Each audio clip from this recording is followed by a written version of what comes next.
श्रीनिवेशरमणि दर्शनं मन्दहासरुचिराननाम्बुजम् पूजितं सुरनरोत्तमैर्मुदा धर्मनन्दनमहं विचिन्तये मुखं करोति वाचालं पङ्गुं लङ्घयते गिरिं यत्कृपातमहं वन्दे परमानन्दमाधवम्। ओम श्री स्वामिनारायणाय नमो नमः। ओम श्री हरिकृष्णाय नमो नमः। ओम श्री पूर्णपुरुषोत्तमाय नमो नमः। આજે આપણે ગરડા પ્રથમ પ્રકરણનું 43મું વચનામૃતમ પઠન કર્યું.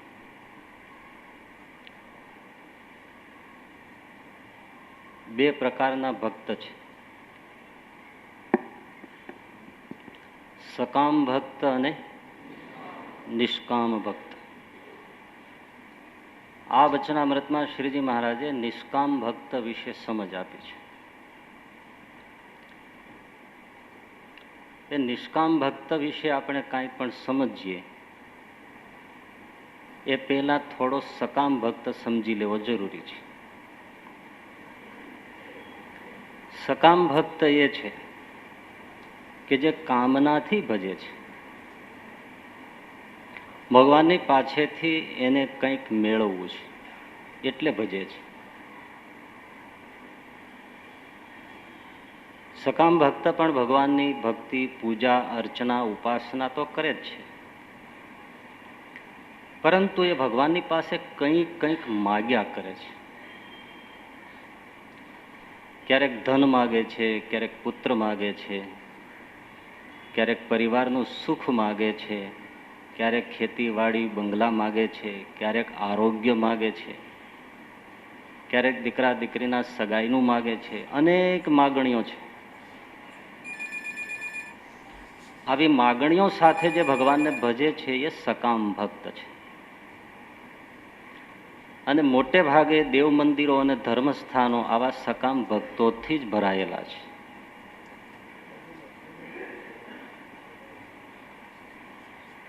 અને સકામ ભક્તો જે છે એ પોતાની મનોકામના ભગવાન જલ્દી પૂર્ણ કરે, ભગવાન જલ્દી રાજી થઈ જાય, એના માટે વિશેષ જપ, તપ, વ્રત, ભજન, સ્મરણ, હોમ, હવન બધું કરે છે. વિશેષ કરે છે કે જેથી જલ્દી ભગવાન પ્રસન્ન થઈને પોતાની મનોકામનાને પૂર્ણ કરે. ભગવાન દયાળુ પણ છે એટલે ઘણાની મનોકામના પૂર્ણ પણ કરે છે, એ પણ હકીકત છે. મનુષ્ય મજૂરી દેત હૈ તો ક્યું રખેગા રામ. મનુષ્ય પણ મજૂરી આપે છે તો ભગવાન મજૂરી નહીં આપે. કોઈનો ભાર ન રાખે મુરારી, આપે વ્યાજ સહિત ગિરધારી. ભગવાન જરૂર આપે છે, પરંતુ હવે સવાલ એ છે કે આવી રીતે સકામ ભાવે ભગવાનનું ભજન કરવું એ શું યોગ્ય છે? ભગવાન પાસે કંઈક માગવું એ ઠીક છે?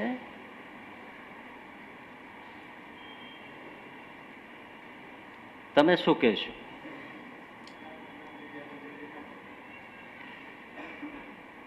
એક ઘટના સંભળાવું. સંત ફરીદ થયા, મુસ્લિમ સૂફી સંત.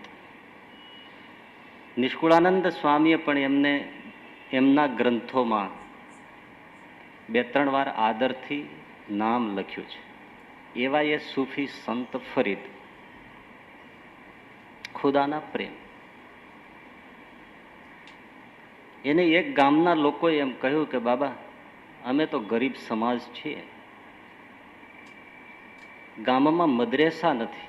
મદ્રેસા એટલે મુસ્લિમ બાળકોને ભણવા માટેની શાળા. તો તમે મદ્રેસા બંધાવી આપો. સંત ફરીદ કહે સારું. વિચાર થયો કે ભાઈ મારે તો અકબર જેવો સમ્રાટ જ શિષ્ય છે, અકબરને જ કહી દઉં એટલે મદ્રેસાનો ભાર મારે ન રહે. એટલે સંત ફરીદ સામેથી જ અકબરને મળવા માટે એના મહેલે ગયા. સંત ફરીદને તો કોઈ રોકનાર હતું નહીં, કારણ કે એના માટે તો એ બહુ આદર છે. પણ જ્યારે અકબરના દરબારમાં પહોંચ્યા ત્યારે સમ્રાટ અકબર નમાજ પઢતો હતો. એટલે સંત ફરીદ થોડા દૂર નમાજ પૂરી થવાની પ્રતીક્ષામાં ઊભા રહ્યા. નમાજ પૂરી થયે સમ્રાટ અકબરે અવકાશ તરફ બે હાથ ફેલાવીને ખુદાને પ્રાર્થના કરી કે યા ખુદા, યા પરવરદિગાર, તું મારા રાજ્યનો ખૂબ વિસ્તાર કર, મારા ધન ભંડારનો ખૂબ વિસ્તાર કર, મારી રાજ્ય સમૃદ્ધિને તું ખૂબ વિસ્તારી આવ. આટલા શબ્દો સાંભળ્યા એટલે સંત ફરી તરત જ પાછા ફરી.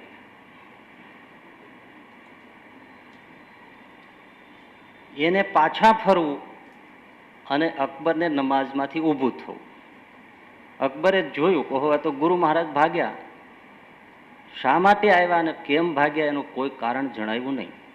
એટલે એકદમ દોડ્યા, પગ પકડ્યા કે પ્રભુ તમે શા માટે ભાગ્યા, મારી કંઈ ભૂલ થઈ? ત્યારે સંત ફરીદે બહુ સરસ જવાબ આપ્યો કે અકબર, તારી ભૂલ નથી થઈ, ભૂલ મારી થઈ. હું તારી પાસે થોડીક આર્થિક મદદ માગવા માટે આવ્યો હતો. થોડા પૈસાની જરૂર હતી મદ્રેસા માટે, એ પણ પરમાર્થ માટે. પરંતુ આવ્યા પછી મારી ભૂલ ઓળખાણી કે તું પણ ધન સમૃદ્ધિ માગી રહ્યો હતો. એટલે મને થયું કે એક ભિખારી પાસે આપણે શું માગવું, જે પોતે જ માગણ છે એવા માગણની પાસે આપણે શું માગવું. એટલે તરત હું પાછો ફરી. બીજું એ મને થયું કે જે ખુદાની પાસે તું માગે છે તો એ ખુદાની પાસે તો હું પણ માગી શકું છું. તો મારે તને મીડિયા શા માટે બનાવવો અને મારે તારી પાસે હાથ શા માટે લાંબો કરવો? એમ કહેવાય છે કે સંત ફરીદે ત્યારથી નિર્ણય કર્યો કે જીવનમાં કંઈ જરૂર પડશે તો હું પરવરદિગાર ખુદા પાસે માગીશ, પણ આ દુનિયામાં કોઈ સંસારી પાસે ક્યારે હાથ નહીં ફેલાવું. એટલે સંસારીઓ પાસે માગવું એના કરતા ભગવાન પાસે માગવું શ્રેષ્ઠ છે. સકામ ભક્તિમાં વાંધો નથી, માગો. દોષ સંસારીઓ પાસે માગવામાં છે, ભગવાન પાસે માગવામાં જરાય શરમાવાની, સંકોચ રાખવાની, દુઃખી થવાની જરૂર નથી. અને એ શાસ્ત્રીય વાત છે, આ કોઈ મારી વાત નથી. જો ભગવાન પાસે માગવાનું ન હોય, દુઃખ દર્દમાં ભગવાનને એવી પ્રાર્થના કરવાની ન હોય, તો આપણા જ ગ્રંથોમાં જનમંગલ આદિ સ્તોત્રના પુરસ્ચરણ કરવાની વિધિઓ શા માટે બતાવે કે ભાઈ તમે સંસારીઓ છો, જીવન છે, દુઃખ આવશે તો આમના પુરસ્ચરણ કરો, 11,000 પાઠ કરો, તમારું દુઃખ ભગવાનની કૃપાથી દૂર થશે, ઈચ્છિત સુખની પ્રાપ્તિ થશે. વિષ્ણુ સહસ્ત્ર નામના પુરસ્ચરણની વિધિ શા માટે બતાવે? એકાદશીના ઉદ્યાપનનું ફળ શ્રીજી મહારાજ શિક્ષાપત્રીમાં સર્વ સિદ્ધિને આપનારું છે એમ કહીને શા માટે લખે? માટે શાસ્ત્રીય છે કે ભગવાન પાસે માગવામાં વિરોધ નથી. સંસારીઓ પાસે આપણે માગીએ ને તો તુરત માગતાની સાથે જ આપણે એની નજરમાં નીચા ઉતરી જાય છે. કારણ કે માગવું કોઈને ગમતું નથી. કોઈની પાસે માગો એટલે આદર ગુમાવી દઈએ, એ માણસને આગળ આપણે હલકા થઈ જઈએ, એની નજરમાંથી નીચા ઉતરી જાય. પરંતુ ભગવાનની પાસે આપણે જો માગીએ તો ભગવાનની નજરમાં આવી જઈએ છીએ. તમે માગ્યા જ કરો, હે ભગવાન મને આ આપો, હે ભગવાન મને આપો, હે ભગવાન મને આ આપો. ભગવાન ક્યાં કોણ બલ્લા ચોટી છે ભાઈ? તો એની નજરમાં આવી જશું કે આ કોઈક મારી પાસે માગી રહ્યો છે. આપે ન આપે પછીની વાત છે, પણ એની નજરમાં તો અવશ્ય આવે છે. સંસારીઓની નજરમાં ઉતરી જઈએ છે. ભગવાન પાસે માગવાથી ભગવાનની નજરમાં આવીએ છીએ. એક સુરદાસ હતા, એ દ્વારિકાની યાત્રાએ જતા હતા. તો રસ્તામાં લોકોએ મશ્કરી કરીને કહ્યું કે બાબા તમે બંને આંખે અંધ છો, દ્વારિકા જઈને તમે શું કરશો? ત્યારે સુરદાસે બહુ સરસ જવાબ આપ્યો કે ભાઈ હું આંધળો છું, દ્વારિકાધીશ આંધળો નથી. હું જઈશ એટલે એ તો જોશે જ ને, કહો મારો બાપલિયો આવ્યો આવ્યો આવ્યો, બસ મારું કામ પૂરું થયું. બીજી બાબત, સંસારીઓ પાસે માગવા માટેની ગુલામી કરવી પડે, દાસતા કરવી પડે, એની પ્રશંસા કરવી પડે, એના પગમાં ઝૂકવું પડે, એના કરતાં બહેતર છે કે ભગવાનના પગમાં પડીએ, ભગવાનની પાસે ઝૂકીએ, ભગવાનના ગુલામ થઈએ, ભગવાનના દાસ થઈએ. ત્રીજી બાબત, સંસારમાં આપણે કોઈની પાસે માગીએ તો આપણો તો પરિચય એને થઈ જ જાય છે, પણ સામા માણસનો પણ આપણે પરિચય થઈ જાય છે. આપણે દુનિયામાં એની બહુ મોટાઈ સાંભળી હોય કે બહુ દાનવીર છે, ભલા માણસ છે, કૃપાળુ છે, દયાળુ છે, પણ માગવાથી ખબર પડે કે કેવા કૃપાળુ છે, કેવા ઉદ્ધત છે, કેવા દાની છે, કેવા લોભી છે. માગવાથી ખબર પડે. એમ ભગવાન વિશે તો આપણે ઘણું સાંભળ્યું છે કે ગરીબ નિવાસ છે, કૃપા સિંધુ છે, દયા સિંધુ છે, પણ માગી તો જોઈએ કે આ કહ્યું એ ખાલી પોલમ પોલ છે. ભગવાનનો પરિચય મળશે કે એ આપે છે કે નથી આપતો, દયાળુ છે કે કૃપણ છે. ભગવાનનો પરિચય મળશે. આપણો પણ એને પરિચય થશે કે આવો કોઈ માણસ દુનિયામાં જીવે છે કે જે મારી કસોટી કરવા ભમી રહ્યો છે. ચોથી બાબત, સંસારીઓ પાસે માગીએ ને તો આપણી ફજેતી થાય. આપે ને તોય ફજેતી થાય, ન આપે ને તોય ફજેતી થાય. ન આપે ને તોય એમ કહે કે આવ્યો તો માગવા આવ્યો તો, એના બાપનું છે બધું, બસ માગી લેવું ફળ દઈને. આવા કેટલાક છે લુખા, ન આપે તોય ફજેત કરશે, આપશે તોય બધાને કહે છે 5000 આપ્યા ને ત્યારે રોટલા ભેળો થયો છે, પેલા કાંઈ નહોતું, મેં મદદ કરી કરીને ઊંચો લાવ્યો છે. અને એવા પ્રસંગે જ બોલશે ત્યારે આપણી આબરૂના કાંકરા કરે. સંસારીઓ બહુ ખતરનાક પ્રાણી છે. હસવાની જરૂર નથી, એ તમે જ છો.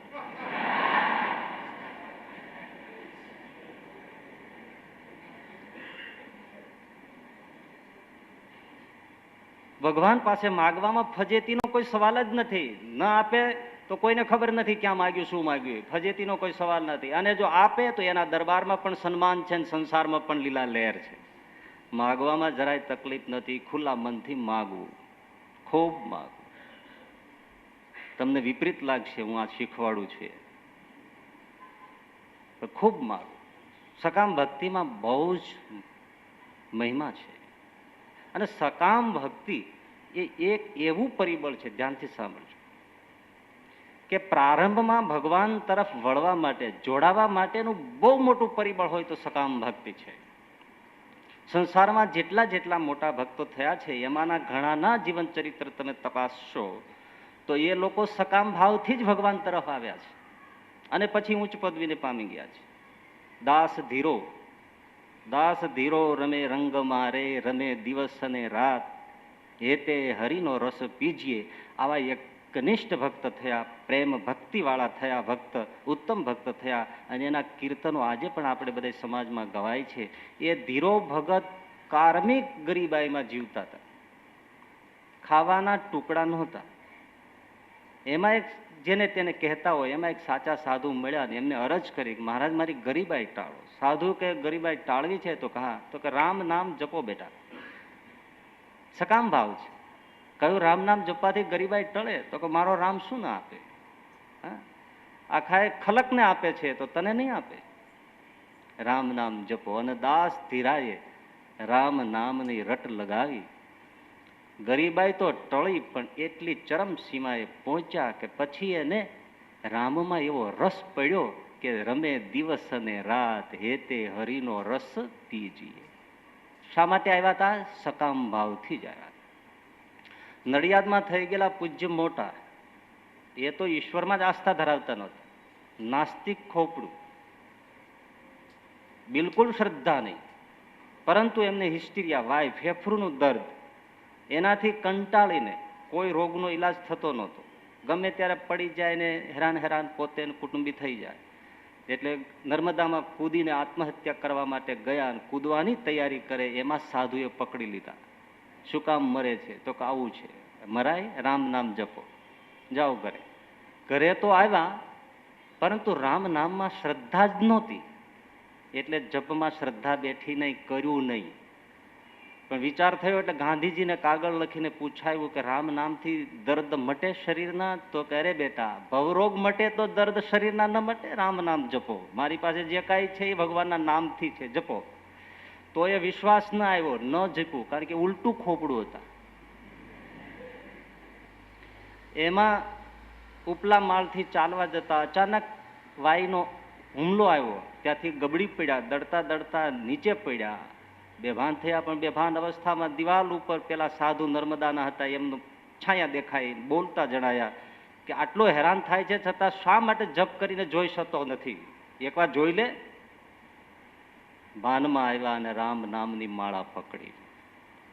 કલાકથી શરૂ કરીને 18 કલાક સુધી રામ નામ જપવા માંડ્યા. ફેફરૂનું દર્દ ત્યારથી ગયું તે ગયું આજીવન, પરંતુ એક અનુભૂત સંતની પદવી સુધી પૂજ્ય મોટા પહોંચી ગયા. શા માટે આવ્યા હતા? સકામ ભક્તિ. ગાંધીજી ડરતા હતા અંધારામાં, એટલે રામ નામ પકડ્યું હતું, બહુ બીતા હતા. પણ રામ નામ જપી જપીને એવા નીડર અને નિર્ભય થયા કે બ્રિટિશરોના તોપના ગોળા પણ એને ધ્રુજાવી ન શકી. આખી સલ્તનતને ઉખાડીને દરિયા પાર ફેંકી દીધી. આવી નિર્ભીકતા એ ગાંધીજીમાં આવી. અને સાબરમતી કે સંત તુને કર દિયા કમાલ, એક સંત થયા. એવા આચાર. એક રામ નામ સકામ ભાવથી. આપણે જે કોઈ લોકો સત્સંગમાં પ્રારંભે આવે છે તો કયા ભાવથી આવે છે? ભાઈ, ભગવાનને શરણે જવાથી સુખ મળે છે, ભગવાન આપણને મદદ કરે છે, આપણે આપણો રોટલો માથે લીધો છે, આપણી આબરૂ માથે લીધી છે, આપણને સુખી કરશે, ભગવાન જેવો રક્ષક મળે છે એટલે જ આવ્યા છે ને. એવું ન હોત તો લાલો લાભ વિના લોટે નહીં. સકામ ભાવથી જ આવ્યા છે. લોકો સકામ ભક્તિને સમજતા નથી, એટલે કાં તો સકામને યથાર્થ કરી શકતા નથી અને કાં તો સકામ ભક્તિને વખોડે છે. સકામ ભાવથી જ આપણે આવ્યા છે. અને એક સત્સંગમાં તમે જોજો કે બહુધા જે સત્સંગીઓ છે એ પૂજા પાઠ કરતા હશે, દેવદર્શન કરતા હશે, પણ કોઈ રસ નહીં હોય. લફર ફફર પૂજા કરશે, દર્શને આવવું હશે તો સમય મળે ને અવાય તો આવશે, કોઈ જોર નથી, ભજન કરવાનું કોઈ સુરાતન ચડતું નથી. પરંતુ એમાં એના જીવનમાં કોઈ કષ્ટ આવે, ઉગરવાનો આરો ન રહે અને ભગવાનને વળગી પડે તો તુરત ભજન મળશે કરવા, એવી માળા મળશે કરવા. એક પગે ઊભો રહીને એકી ટસે દર્શન કરશે, બધી બાબતોમાં નિમિત્ત થશે અને એવી પ્રાર્થના કરશે. દીકરો મરણ પથારીએ હોય અને એ માવતર ભગવાનને આંસુ સાથે પ્રાર્થના કરતા હોય, ફરિયાદ જ મટી જાય છે કે મન ભગવાનમાં નથી રહેતું. એવા લગ્ન થઈ અને ભગવાનની પ્રાર્થના કરે. ગોખેલી કોઈ પ્રાર્થના ત્યાં બોલાતી નથી અને ખરેખર ગોખેલી પ્રાર્થના ભગવાનના દરબારમાં પહોંચતી નથી.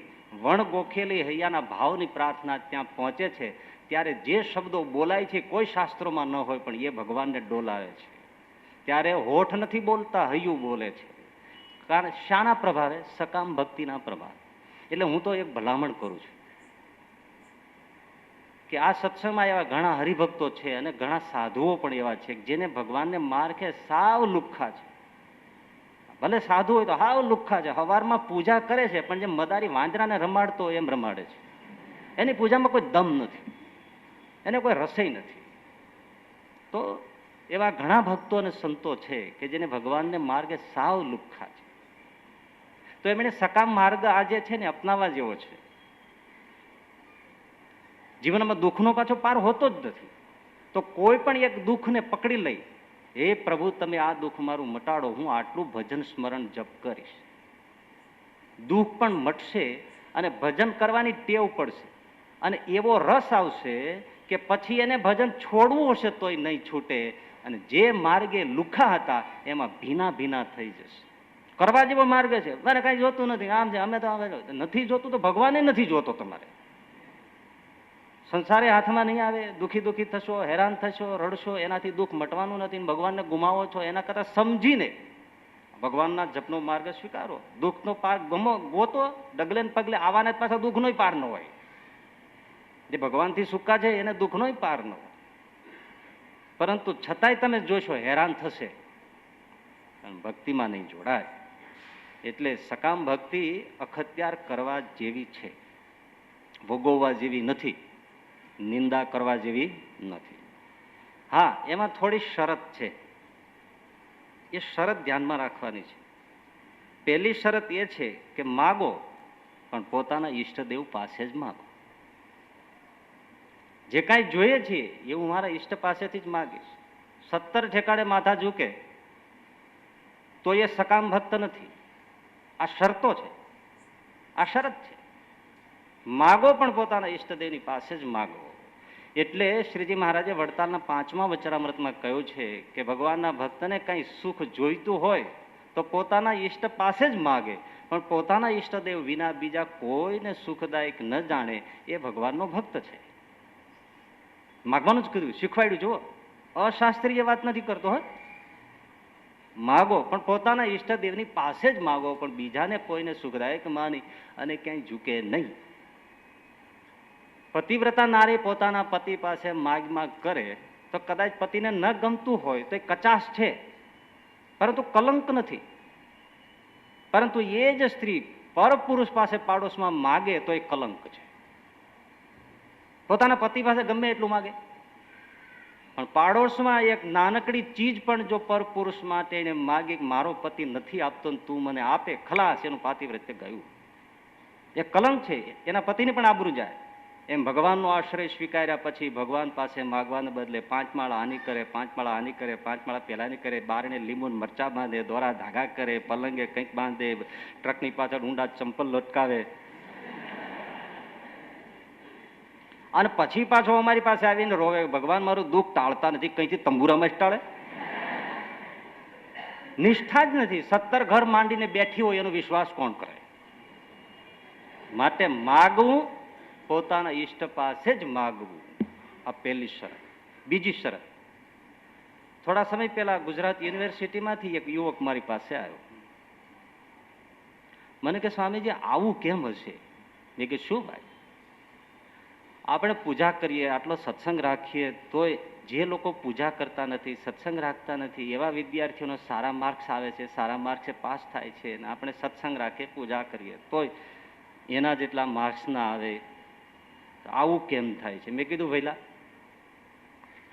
અભ્યાસમાં સારા માર્ક્સે પાસ થવું એ તો અભ્યાસની લગ્ની, એની મહેનત, કુદરતી દત્ત મળેલી યાદ શક્તિ અને એની ખંત, એ હાર્ડ વર્ક હોય તો એને એ સારા માર્ક્સ મળે છે, પાસ થાય છે. તમે પણ હાર્ડ વર્ક કરો, સખત પુરુષાર્થ કરો, તમે અભ્યાસમાં લગ્ની લગાડો, એક લક્ષ્ય બાંધી લ્યો, અને ભગવાનનો આશ્રય છે હોય તો તમે પેલા કરતા પણ આગળ નીકળી જાઓ. કરવું જોઈએ. તો મને કે પણ આ સત્સંગ કરીએ ને પૂજા કરીએ ને એનો અર્થ શું? એટલે મેં કીધું તમે સત્સંગ રાખો છો? તો કે હા. મેં કીધું સારું, તમે ક્યારે પાન મસાલા ગુટકા ખાઓ છો? તો કે જાગવું હોય એટલે ખાવા પડે. મેં કીધું બહારનું તમે બજારું બધું ખાઓ છો? તો કે શું કરીએ, અહીંયા આપણું ઘર તો નથી, ખાવું પડે. મેં કીધું હોસ્ટેલની અંદર જે રસોઈ થાય છે એમાં લસણ ડુંગળી બધું નખાય છે, તમે ભોજન કરો છો તો ભૂખ લાગે તો ખાવું જ પડે. મેં કીધું રેકડીઓમાં ચાય પીવો છો, કોફી પીવો છો? તો કે હા, એવું તો પીએ છીએ. મેં કીધું 5 માનસી પૂજા કરો છો? તો કે યાદ જ આવતી નથી. મેં કીધું તિલક ચાંદલો કરો છો? તો તિલક ચાંદલો નથી કરતો, પૂજા કરું છું. મેં કીધું ધોતી શાલ ને બધું પહેરીને પૂજા કરો છો? તો કે ના ના, રૂટીન કપડાં પહેરીને પૂજા કરું છું. સારું, કેટલી માળા કરો છો? મને કે 3 માળા કરું છું. મેં કીધું 3 માળામાં ભગવાનમાં મન રહે છે? તો હસવા માંડ્યો. મેં કીધું આમાં તું સત્સંગ રાખે છે? આમાં તને ભગવાન તારું ધાર્યું કરાવે? જો જોઈતું હોય તો બીજી શરત છે, તમને ગરમી વધે તો એસી વધારવું પડે, ઠંડક જોતી હોય તો. એમ જેટલું દુઃખ એ પ્રમાણમાં ભજન વધારવું પડે. કરવું કાંઈ નહીં, અને ભગવાન પાસે માગ માગ કરવું, ફરિયાદ કરવી, ભગવાનને વગોવો એ અપરાધ છે. જેટલું જોઈએ છે તો એની સામે એટલું. 100 રૂપિયાનો માલ જોઈએ, 100 રૂપિયા મૂકવા પડે. ભાઈ તમે એક આ વેપાર જ છે ને, ભગવાન સાથે તમે ડીલિંગ કરો છો. હા, ભગવાન સાથે જ છે. તો પછી જેટલું જોઈએ એના પ્રમાણમાં તમે હવે 1 લાખ રૂપિયા ઠાકોરજી પાસે માગે અને પછી એક માળા કરે, એવું નથી. એવો ભગવાન ખોટનો ધંધો નથી કરતો. ના, 5 લાખની લોટરી હે હનુમાન તું લગાડ તો હું તને હવા શેર તેલ ચડાવું. હનુમાનજી કે 5 લાખ હું લઈ આવું, તેલનો હોજ ભરું, ધૂપકાનો મારી રાખું ભલા માણા. તારા હવા શેર તેલ હાટું હું રોજ રાહ જોઉં, અને તોય પાછો દેખ ન દે ને ભરોસો હું જોઈએ છે તો એટલું સામે કરવું પડે. બીજું, ભોજન પોતે કરીએ છીએ, ભજન પોતે કરવું પડે. ઘણા લોકો બ્રાહ્મણોને કહી દે આટલા જપ કરી નાખજો, અમને કહી જાય તમે 5 માળા કરી નાખજો. સારું કોઈ તમને સારા સંત મળે, કોઈ સારા વિશુદ્ધ બ્રાહ્મણો મળે અને તમે આવું જપ પૂજા કરાવો તો એ થોડું કંઈક સારું તો થાય જ. પરંતુ ભોજન પોતે કરે એમ ભજન પણ પોતે કરવું જ પડે. એમાં મજૂરી ન ચાલે, એમાં મજૂર ન ચાલે. હે, ખાવામાં કોઈ દાળિયા થોડા ચાલે, એમ ભજનમાં પણ કોઈ બીજો ન ચાલે, ઓપ્શન ન ચાલે, ઓલ્ટરનેટિવ ન ચાલે. પોતે કરવું પડે. અને જે સંપત્તિવાન હોય તો ભજનની સાથે એને સત્કાર્યો કરવા જોઈએ, દાન પુણ્ય કરવા જોઈએ. હકીકતે તો બહુ કહેતા નથી અમે, પરંતુ ગ્રહસ્થો દશાંશ વિશાંશ 100 રૂપિયે 5 રૂપિયા ગરીબ સ્થિતિ હોય તો, સારી સ્થિતિ હોય તો 110 રૂપિયા જે કાઢતા નથી એ ભગવાનનો ભાગ ખાઈ જાય છે. એને ક્યારેય પરિવારમાં શાંતિ નથી હોતી.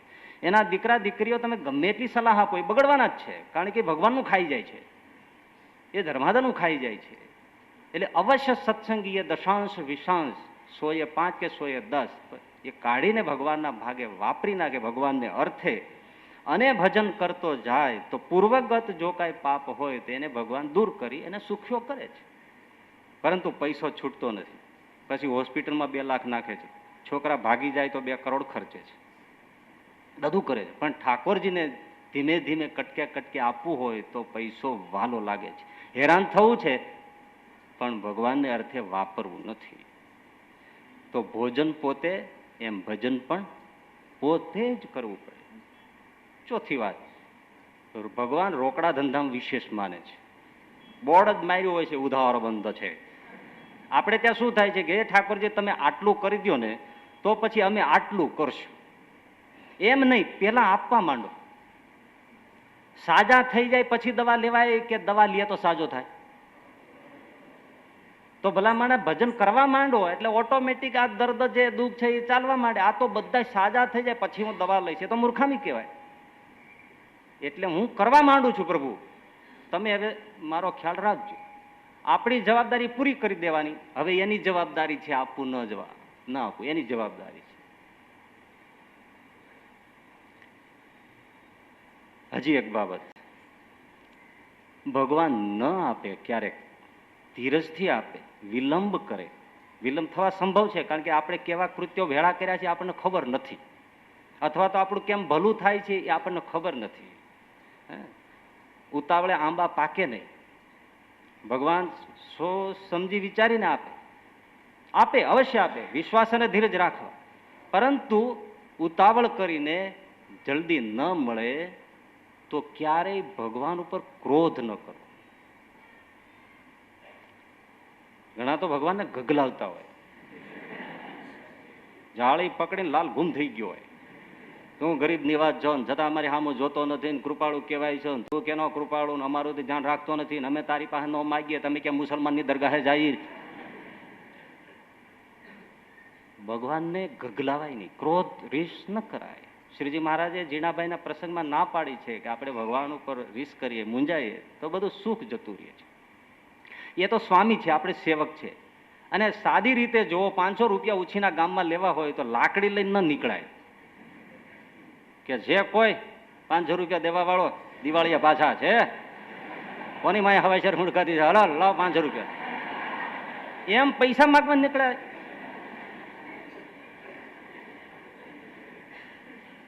કોઈ પૈસા ના આપે, તોલામ આપે. આરજુ કરવી પડે ભાઈ સાહેબ, દિવાળીએ પાછા ભાઈ સાહેબ. અરે એટલી મેનર આપણે ન શીખીએ, ભગવાન પાસે આરજુ કરવી પડે. પ્રભુ અમારા અપાર ગુના છે, એ અપરાધને અમે જાણીએ છીએ, તું તો વિશેષ જાણે છે. આંસુ પાડીએ, વિનવીએ, ભગવાન રીઝી જાય. એને આંસુ બહુ પ્રિય છે. ગુલાબના ફૂલ કરતા આંસુઓના ફૂલ, નેત્રના ફૂલ એને બહુ પ્રિય છે. ભગવાન ઉપર ક્યારેક ક્રોધ ન કરો. છેલ્લી બાબત, ભગવાન આપે ને તો પછી ભગવાનને ભૂલી ન જવા. મોટે ભાગે આવું થાય છે. ભગવાન કૃપા કરે, મદદ કરે, પછી ભૂલી જાય. દરદ મટ્યું વૈદ વેરી. ના ભાઈ, સંબંધ જાળવી રાખો, ભજન ચાલુ રાખો, કારણ કે બીજી વાર કામ પડશે, એ ફાયદામાં છે. એટલે ભગવાનને પાછા ભૂલી ન જવાય. એની કૃપા એને યાદ કરી કરીને એને ભક્તિ અર્પણ કરતી રહે. તો સકામ ભક્તિ જોયું ને, કિંમતી છે અને એમાં થોડી સાવધાનીની જરૂર છે. માટે સકામ ભક્ત સારો છે.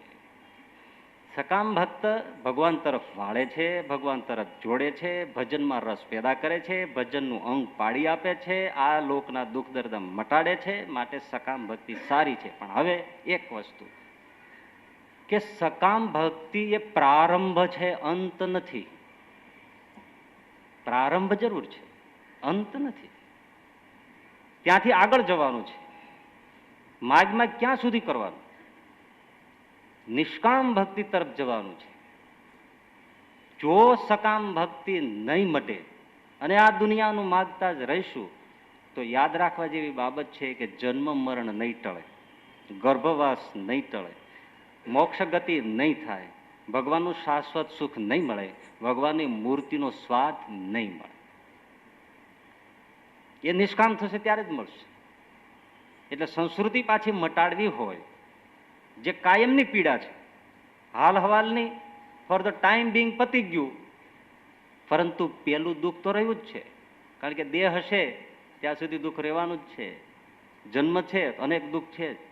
તો સકામ મટીને નિષ્કામમાં છલાંગ મારવી એ સાવધાનીની ખાસ જરૂર છે. પડી રહેવાનું ત્યાં નથી. સકામ ભક્તને માટે દ્રષ્ટાંત રૂપ ભક્તરાજ ધ્રુવજી છે. ધ્રુવજી એના પિતાના ખોળામાં બેસવા ગયા ત્યારે અપરમાએ એને ધકેલી દીધો કે તું બેસવાને અધિકારી નથી, કથા જાણો છો, પણ સાર હું ટૂંકમાં કહું છું. એટલે કે તારે જો તારા પિતાના ખોળામાં બેસવું હોય તો ભગવાનને પ્રસન્ન કરીને મારી કુખે જન્મ લે ત્યારે તને તારા પિતાના ખોળામાં બેસાય. ધ્રુવ પાછા ફરી ગયા અને નક્કી કર્યું કે જંગલમાં જઈને મારે ભગવાનને પ્રસન્ન કરવા. અને એમણે કઠોર તપ કર્યું અને ઓમ નમો ભગવતે વાસુદેવાય મહામંત્રનો જપ કર્યો. ખાલી તપ નથી કર્યું, ભગવાનનું સ્મરણ કર્યું છે. જે તપથી નથી થતું એ ભજનથી થાય છે. તપ નિષ્ઠા કરતા ભજન નિષ્ઠા અતિ ઉત્તમ છે. અને 6 મહિનામાં ભગવાન ધ્રુવજીની આગળ પ્રગટ થયા. હજી ધ્રુવજી કંઈ બોલે એ પહેલા જ ભગવાન બોલ્યા. આ ભાગવતમાં પ્રમાણ છે. એમ કહ્યું કે બેટા, તારા મનમાં જે ઈચ્છા છે હું પૂર્ણ કરું છું, તથાસ્તુ. એટલું ભગવાન બોલ્યા અને ધ્રુવજીની આંખમાંથી અશ્રુની ધાર થઈ ગઈ. અરે રે મહારાજ, મેં આ રાજ્ય મેળવવા માટે મેં એવી ઈચ્છા કરી હતી કે મારા પિતા પાસે જે સામ્રાજ્ય છે એના કરતાં પણ વિશાળ સામ્રાજ્ય હું ભગવાન પાસેથી મેળવીશ. મેં આ શું ભૂલ કરી? મેં આવા નાશવંત સુખ માગ્યા આવા પરમાત્માના પાસેથી. મેં બહુ મોટી ભૂલ કરી. મને ધિકાર છે, મારી બુદ્ધિને ધિકાર છે, મારી સમજને ધિકાર છે. કથા ટૂંકમાં ધ્રુવજી પાછા ફર્યા છે. રાજ્ય તો મળ્યું જ છે, પણ જિંદગીભર પશ્ચાતાપ રહ્યો. અને પછી જિંદગીભર ધ્રુવજીએ ભગવાન પાસે કંઈ માગ્યું જ નથી. અર્થાત સકામમાંથી નિષ્કામમાં છલાંગ. તો અટકવાનું નથી, નિષ્કામમાં જવાનું છે. હવે નિષ્કામ ભક્ત ઉપર આપણે વિચાર કરીએ.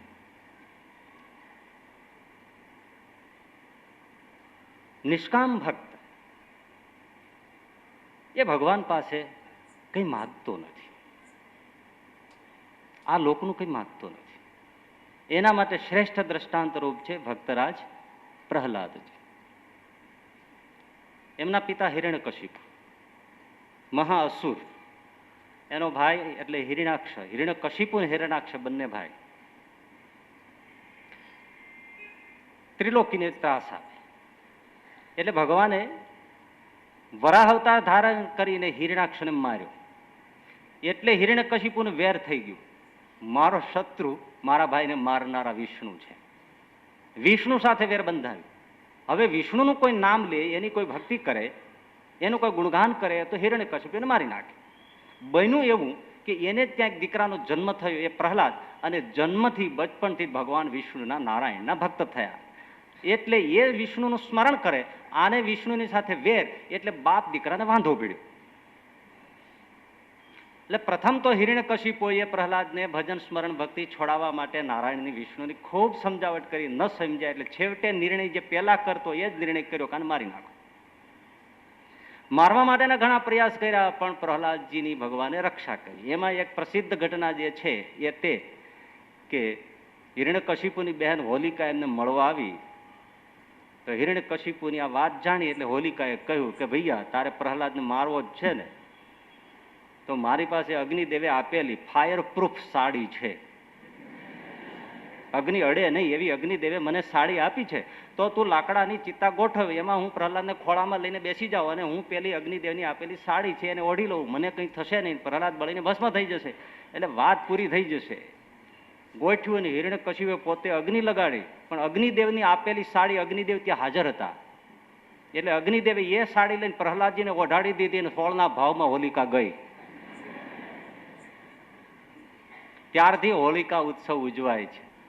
પ્રહલાદજી અખંડ રહ્યા, કંઈ ન થયું. અને એક તો બેન મરી, મારવો તો એ મર્યો નહીં, જેને નહોતા મારવાની એ મરી ગઈ, એટલે હિરણ્યકશિપુ વધારે ખીજાયો કે તને બચાવનાર છે કોણ? અરે બાપુજી કેટલી વાર કહ્યું, મૂર્ખ લાગો છો, મને બચાવનાર વિષ્ણુ છે. તો વિષ્ણુ છે ક્યાં? સ્થલે વિષ્ણુ, જલે વિષ્ણુ, વિષ્ણુ પર્વત મસ્તકે, ક્યાં નથી પ્રભુ? એમ આ લોખંડના થાંભલામાં છે. હા, એ લોહ થંભને ધગાવીને લાલ કર્યો ને ભર એને બાત. પ્રહલાદજીએ જઈને બથ ભરી, કંઈ ન થયું, ખીજાયો, ઉઘાડી તલવાર લઈને પ્રહાર કર્યો એ થંભ ઉપર, અને થંભ ફાટ્યો, કાડાડાડાડાડાડાડા થંભ હાડાડા, નરસિંહ પ્રગટ ભય, નરસિંહ પ્રગટ ભય, ઘે ઘે ઘે ઘે ઘે ઘે કરતા હિરણ્યકશિપુને પકડી લીધો. અડધા મનુષ્ય અડધા સિંહ. આવું શું કામ કર્યું? હિરણ્યકશિપુએ બ્રહ્મા ઉપર તપ કરીને પ્રસન્ન કર્યા. બ્રહ્માજી આવ્યા એટલે વરદાન માંગ્યું કે મહારાજ મને અમર કરી દો, ક્યારે મરવું જ નહીં. લે, બ્રહ્માજી કે એટલે હું મરી જવાનો છું, મારું નક્કી થયેલું ડેટ વાર મૃત્યુ છે, અને તને કેવી રીતે અમર કરી શકું? એમાંથી કંઈક બાંધ છોડ કર. એટલે હિરણ્યકશિપુએ લિસ્ટ બનાવ્યું, ભણેલો બહુ સારો હતો, એટલે એમણે પછી લિસ્ટ બનાવ્યું કે લીલે ન મરું, સૂકે ન મરું, અસ્ત્રે ન મરું, શસ્ત્રે ન મરું, દિવસે ન મરું, રાતે ન મરું, ઘરમાં ન મરું, બહાર ન મરું, માણસથી ન મરું, પશુ ન મરું, એવું ઘણું લિસ્ટ બનાવી બ્રહ્માજીને કીધું આના પર સાઇન કરો. અને બ્રહ્માજીની સહી સિક્કા કરાવ્યા. એ કાગળ 4 વડો કરીને ખિસ્સામાં રાખતો, ક્યાંય પણ જાય કોઈ લડવાની ફવેર કરે એટલે તરત વાંચે, આ બતાવી દે, જોઈ લે, આમાં કઈ લાગે એમ છે તારે? તો ના, સીધો રવાના. એમાં આ ભગવાને નરસિંહ અવતાર ધારણ કર્યો અને હિરણ્યકશિપુને પકડ્યો, ઉંબરામાં રાખ્યો. સંધ્યાના વખતે, દિવસ નહીં રાત નહીં, નખથી પેટ ઉપર આમ પકડ્યો, કારણ કે અસ્ત્ર નહીં, શસ્ત્ર નહીં, લીલું નહીં, સૂકું નહીં. અને પકડીને ભગવાને હિરણ્યકશિપુને કીધું ઓલો કાગળ કાઢ, ક્યાંય કલમ દબાઈ છે? હિરણ્યકશિપુ કે આ કલમની મને ખબર નહોતી. અને ભગવાને એને ચીરી નાખ્યો અને શુકલ હાથીકાની જેમ એને ઘા કરી દીધો ધૂળમાં. ભગવાને દોડી અને પ્રહલાદજીને પોતાના ખોળામાં લીધા, વહાલથી એને ચાટવા માંડ્યા અને પ્રહલાદને કહ્યું બેટા માગો માગો માગો. તો પ્રહલાદજી ખોળામાંથી ઉછળીને ઊભા થઈ ગયા, ભગવાનની સામે આમ સ્ટેરિંગ તાપીને જોવા માંડ્યા. એટલે ભગવાન કે બેટા શું જોવે છે? કે ભૂલ થતી હોય એવું લાગે છે. તો કે શું તમે ભગવાન નથી લાગતા? ભાગવતમાં છે આ. અરે બેટા હું ભગવાન છું, હજી ખાતરી ન થઈ? તો કે ના, એવું કહેવાય છે કે માગ માગ કે ભગવાન નહીં અને માગે એ ભક્ત નહીં. એટલે તમે ભગવાન ન હોય એવું લાગે છે. બેટા હું ભગવાન છું, પણ મને તારા ઉપર એક હેત છે, તો મારા સંતોષ ખાતર પણ તું કંઈક માગ. મારા પ્રભુ કંઈ જોતું નથી. 3 વાર કહ્યું ત્યારે પ્રહલાદજીએ કીધું માગું? હા. આપશો? તો કે હા. મહારાજ મને એવું વરદાન આપો કે જિંદગીભર તમારી પાસે કંઈ પણ ન માગવાની ઈચ્છા જ ના રહે, એવું વરદાન મને આપી દો. ભગવાન ડઘાઈ ગયા, કંઈ પણ માગવાની તમારી પાસે ક્યારે ઈચ્છા જ ન થાય એવું મને વરદાન આપ. આ નિષ્કામ ભક્ત છે. સકામ ભક્ત આ લોકનું માગ્યા કરે છે, નિષ્કામ ભક્ત આ લોકનું કંઈ માગતો નથી. માગતો નથી એના કરતા કહેવું એ ઉચિત છે કે એને માગવા જેવું કંઈ લાગતું જ નથી. પ્રહલાદજીએ ભગવાનને કહ્યું કે મહારાજ તમે માગ માગ કહો છો, તો આ મારો બાપ એક ત્રાડ પાડતો તો ત્રિલોકીના દેવતાઓ પોતપોતાના સ્થાન છોડી મેરુ પર્વતની ગુફામાં ઘૂસી જતા. એવું એનું ઐશ્વર્ય, બળ, પરાક્રમ હતું. ત્રિલોકીની સત્તા હતી, ત્રિલોકની સમૃદ્ધિ એને આંગણે હતી મહારાજ. છતાંય એને મેં ક્યારેય એક પળ જંપીને શાંતિથી બેઠેલો જોયો નથી. અને અત્યારે એની દુર્દશા ધૂળમાં રગદોળાઈને પડ્યો છે મહારાજ. જોઈ ન શકાય એવી એની બીભત્સ દશા થઈ ગઈ છે મહારાજ. તો જે વિષયો આ લોકના ભોગના સુખ સમૃદ્ધિઓ આવા દુઃખદાયક છે, અશાંત છે, દુર્દશા કરાવનારા છે, જન્મ મરણમાં નાખનારા છે, બાંધનારા છે, અને ભગવાન આપની ભક્તિને ભૂલાવનારા છે, એને હું શું માગું? માગવા જેવું લાગતું નથી. નિષ્કામ ભક્ત એને આ બધા દુનિયાના ભોગ પદાર્થ છે એ ઝેર જેવા થઈ જાય છે. 10-12 વર્ષના બે છોકરા, એક હિન્દુ એક મુસલમાન, અને દોસ્તાર થઈ ગયેલા. એમાં એકવાર હિન્દુના છોકરા ભગલાને વીછી કરડ્યો. તો વીછી કરડ્યો એટલે રાડે રાડ થયો. એટલે ઓલો મુસલમાનનો છોકરો કરે, ભગલા તું તો હાવ બહુ પોચો, આટલો દોથા જેટલો વીછી કરડ્યો, એમાં રાડે રાડ થયો છે, રો રો કરે છે. મને અડધા મણનો કૂતરો કરડ્યો તો તોય હું કઈ નહોતો બોલ્યો. હાલ તારે ઘેરે લઈ જાઓ. એને ઘેરે લઈ ગયા. તેની માય કરે, અરે રે મારા ભગલાને વીછી કહી જાઓ. લે ભગલા, આ ઘી ને ખાંડ છે ને કટોરો ભરીને આપ્યો, આ તું ચાટી જા, એટલે તને વીછીની બળતરા છે ને શાંત થઈ જાય. પરાયણે એને ઘી ખાંડ ખવડાવ્યો. પણ મુસલમાનના છોકરાને લાલચ પેસી ગઈ કે વીછી કરે તો ઘી ખાંડ ખાવા મળે. એટલે રોજ ભગવાનને પ્રાર્થના કરે કે હે પરવરદિગાર મેરી સુનિએ और एक बिच्छू भेजिए. અને ભગવાને કૃપા કરીને એના ફળિયા મોકલ્યો. અને ઘીખોણની લાલચમાં એને જઈને વીછીને પકડ્યો, જે ચટાકો માર્યો, અને રડે રડ, હો મારા ખાલા, હે મારા ભૂભા, હે મારી ભૂભી, ઓ ભા, હે અમ્મા, મર ગયા મર ગયા મર ગયા. એની માએ સાંભળ્યું, આવી ઘી કટોરામાં ઘી ખાંડ સાકર લઈને આવી, લે બેટા ખાઈ જા, શાંત થાય. તો કે ઘી ખાંડ ખાને કે લીએ તો બીજું કટવાયા, લેકિન રૂમઝુમ રૂમઝુમ રૂમઝુમ હોતા કે. કેવી રીતે ઘી ખાંડ ખાવ? આ ખાવા હતું તો બીજી કરડાયો. ઘી ખાંડ ભાવે? હવે એ કોઈ દિવસ ખુદાને પ્રાર્થના કરે કે મને વીછી ભેજજો. એમ આ નિષ્કામ ભક્તને આ સંસારના ભોગ છે એ વીછીના કરડ જેવા લાગી ગયા. એટલે પછી ઘીખાંડનો થોડો કદાચ સ્વાદના લાલચમાં એ ક્યારે ભગવાન પાસે કંઈ માગતો નથી. અંત્યના 28માં શ્રીજી મહારાજે કહ્યું છે કે ભક્તને સૂળીએ ચડાવ્યો હોય પ્રારબ્ધ કર્મયોગે, અને અમે એની પાસે ઊભા હોઈએ તો એ ભક્તના હૃદયમાં એવો ઘાટ ન થાય કે આ સૂળીના દુઃખથી મને ભગવાન છોડાવે તો ઠીક, એ અમારો ખરો નિષ્કામ ભક્ત છે. હવે આવી ધીરજ ક્યારે રહે? આ દેહ, આ લોક, આ દેહના સંબંધી આ બધું સાવ ખોટું કરી નાખ્યું હોય ત્યારે જ રહે. નહીતર તો ધીરજ કેમ રહે ભાઈ? ભગવાન બાજુમાં ઊભા હોય ને, ખોટું થઈ જાય. નરસિંહ મહેતાના શામળિયાનું અવસાન થાય દીકરાનું, એમની પત્નીનું અવસાન થાય તો એની કરતાલ એમ જ બચતી રહી, જે ગમે જગદગુરુ દેવ જગદીશને તે તણો ખરકડો ફોક કરો. નૈનપુરના દેવજી ભગતના 21-22 વર્ષના દીકરાનું અવસાન થયું. એમના ઘરના ગરડા ગયા. મહારાજે પૂછ્યું મારા ભગતને કેમ છે? જાણો છો એટલે હું ટૂંકમાં કહું છું, પણ સંદર્ભ તો આપવો જ પડે એટલે જરા વાત દ્રઢ થાય. તો એમના ઘરના એમ કે અરે મહારાજ તમારા ભગત તો સુખિયા હતા ને વધારે સુખિયા થઈ ગયા. કોઈ આ સંસારની હાનિ થાય કે વૃદ્ધિ થાય તો એ ડગતા નથી. શા માટે? ખોટું થઈ ગયું. ખોટો રૂપિયો ખિસ્સામાંથી પડી જાય તો આપણને શું થાય? સાચી 10ની નોટ જાય તો બળતરા થાય. એમ જેને બળતરા થાય છે એનો અર્થ એ છે કે એને હજી આ સંસારને સાચો માન્યો છે.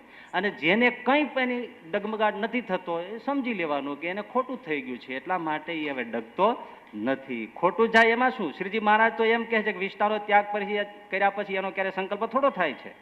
એમ જેણે આ સંસારને ખોટો કર્યો એ જ નિષ્કામ ભક્ત છે. એની નજર ક્યાં છે?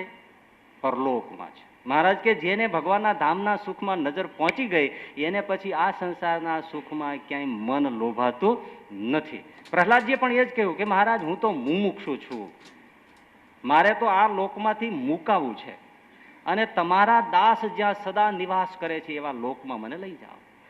પરલોકમાં નજર છે, આ લોકમાં નથી.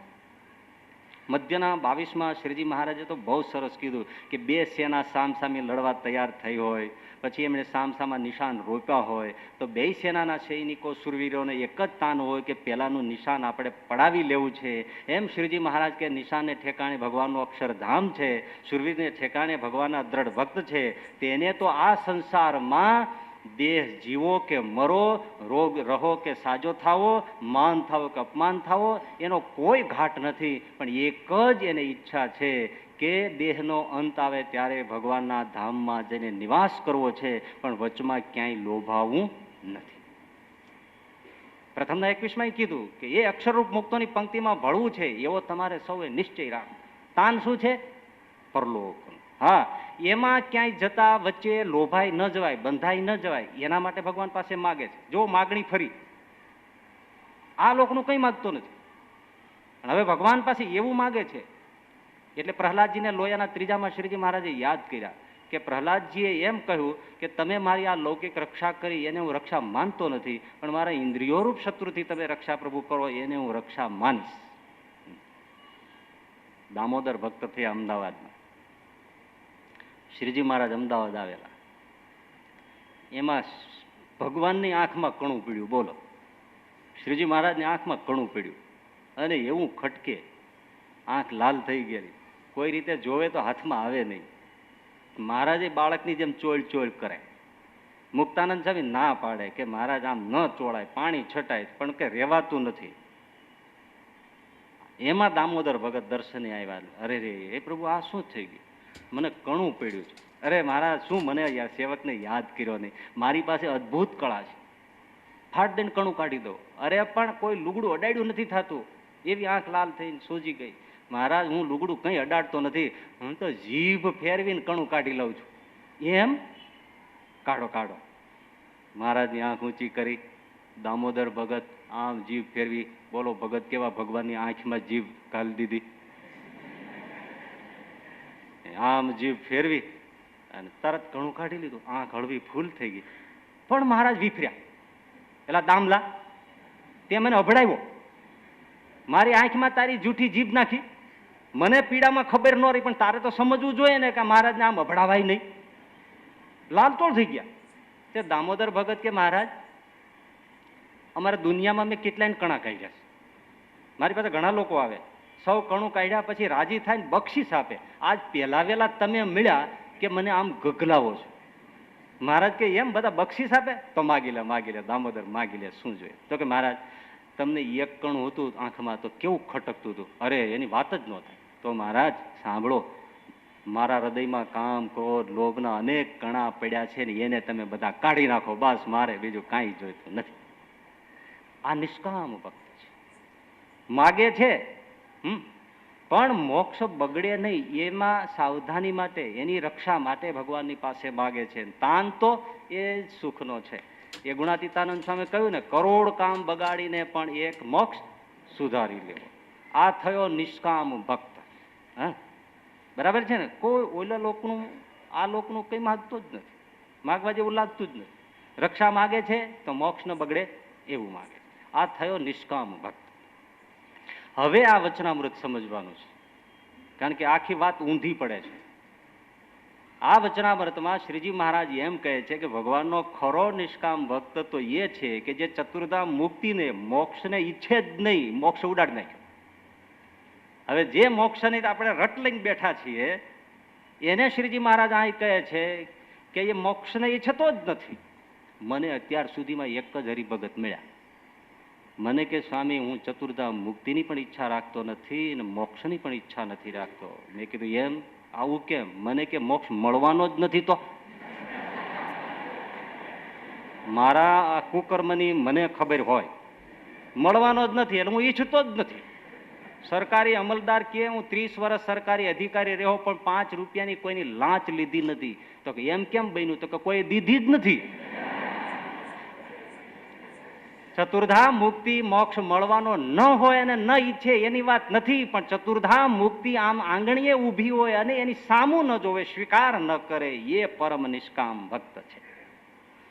તો સકામ કોણ છે? આ લોકનું માગે છે. નિષ્કામ કોણ છે? મોક્ષનું માગે છે. પરમ નિષ્કામ કોણ છે? કે મોક્ષને પણ ઈચ્છતો નથી. હરિના જન તો મુક્તિ ન માગે, માગે જન્મો જન્મ અવતાર રે.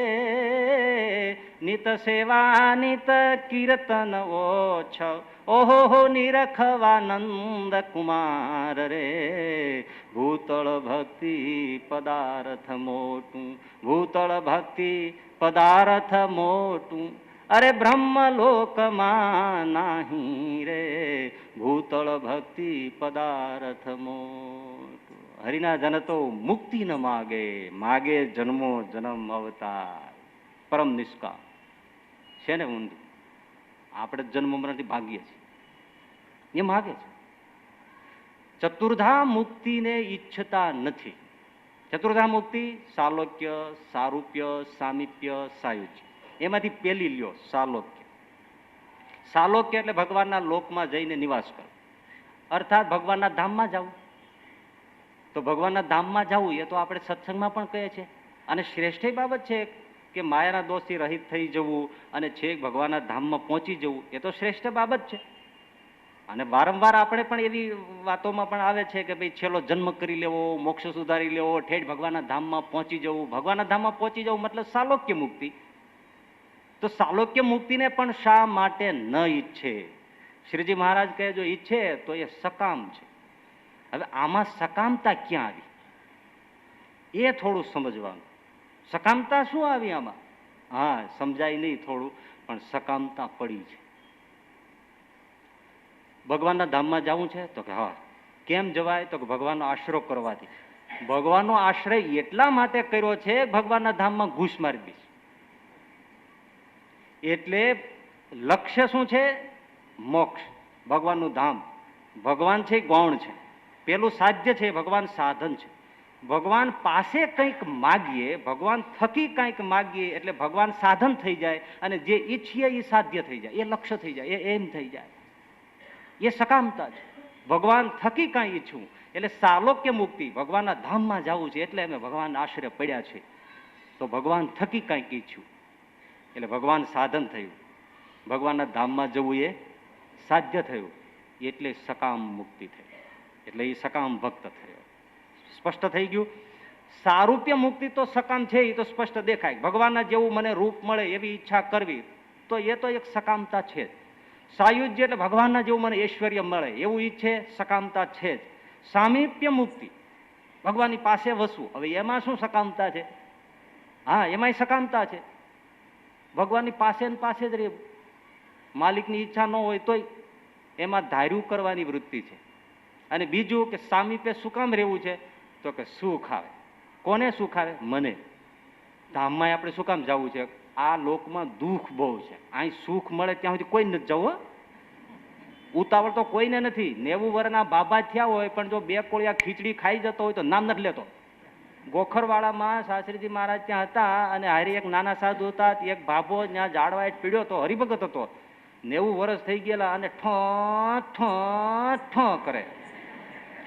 કુવા નદીએ સાધુને ઠાકોરને તે ઓલા સાધુ જઈને કીધું કે બાબા આમને હેરાન થાવ છો ભગવાનના ધામમાં વ્યા જાવ ને તો એવો ખીજાણો ભૂંદર્યા તું જાને કોઈને જવું નથી.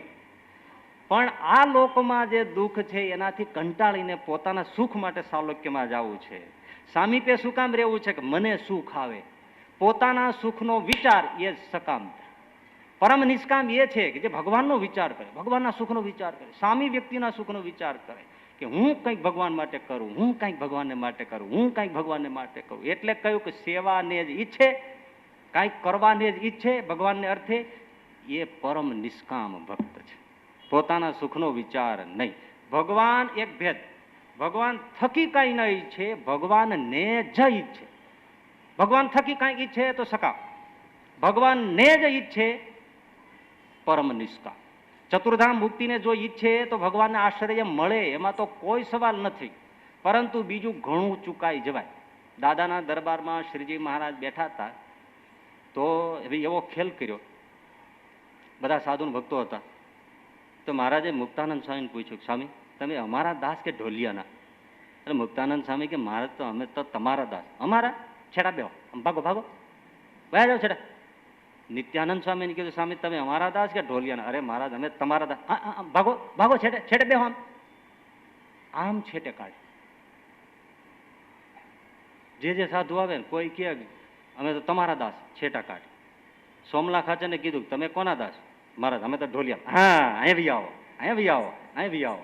સુરા ખાચર તમે કોના દાસ? અરે મારા ઢોલિયાના દાસ. અહીં ઉપર બેસી જાઓ, અહીં ઉપર બેસી જાઓ, અહીં બી આવો. બીજા દરબારો પાર્ષદો છે કે મહારાજ હવે ઢોલિયા. મહારાજ રાજી થાય છે એમ જાણીને મારા આમ મીંડા બોલવા. અને ઓલું એમ થતું તો કાને કઈ છે કે અમે તમારા દાસ એટલે બહાર કાઢે છે, એટલે પછી એ બધાને આગળ કાઢ્યા, આ બધાને ઢોલિયા ચારે બાજુ બેહાડ્યા. એ બધું પૂરું થયું. મહારાજ ઉભા થઈને મુક્તાનંદ સાહેબ બેઠા હતા ને એ સાધુ વચમાં જઈને બેઠા. એટલે આ બધા પાછા ઉભા થઈને અહીંયા આવવા ગયા. મહારાજે ત્યાં ત્યાં રહેજો, ઢોલિયો ત્યાં ત્યાં પીડ્યો છે, હું હાર્યા નથી લઈ ગયો. તમે ઢોલિયા ઉપર બેહો, તમે જે કરવું એ કરો. આ ઢોલિયો શું છે ભાઈ, કેટલો મર્મ છે ચરિત્રમાં. આ ઢોલિયો અક્ષરધામનું તખત છે અને ચાર પાયે ચતુર્ધામ મુક્તિ છે. ચતુર્ધામ મુક્તિ ઈચ્છશે તો અક્ષરધામના તખત સહિત તો મળશે, પણ પુરુષોત્તમ નારાયણ જે ઈચ્છશે એને જ પુરુષોત્તમ મળશે, બાકી પુરુષોત્તમ છટકી જશે. ભગવાનને ઈચ્છે એને જ ભગવાન મળે. એના માટે પરમ નિષ્કામનું દ્રષ્ટાંત મહારાજા અંબરીશ. ભાગવતમાં કથા છે ને એમનું અહીં મહારાજે એ ભગવાને ઉચ્ચારેલા શ્લોક અહીંયા કહ્યા છે. અંબરીશ મહારાજ રાજા સમ્રાટ, પણ જાતે પાણી સિંચી આવે, જાતે થાળ બનાવે, જાતે રસોઈ બનાવે, મંદિર વાળે, સાફ કરે, ઠાકોરજીને શણગાર કરે, ચંદન ઘસે, પોતે જાતે બધી સેવા આત્મનિવેદી થઈને કરે. હવે રાજ્યને કોણ સંભાળે? એટલે ભગવાનને દયા આવી એટલે સુદર્શન ચક્ર આપ્યું.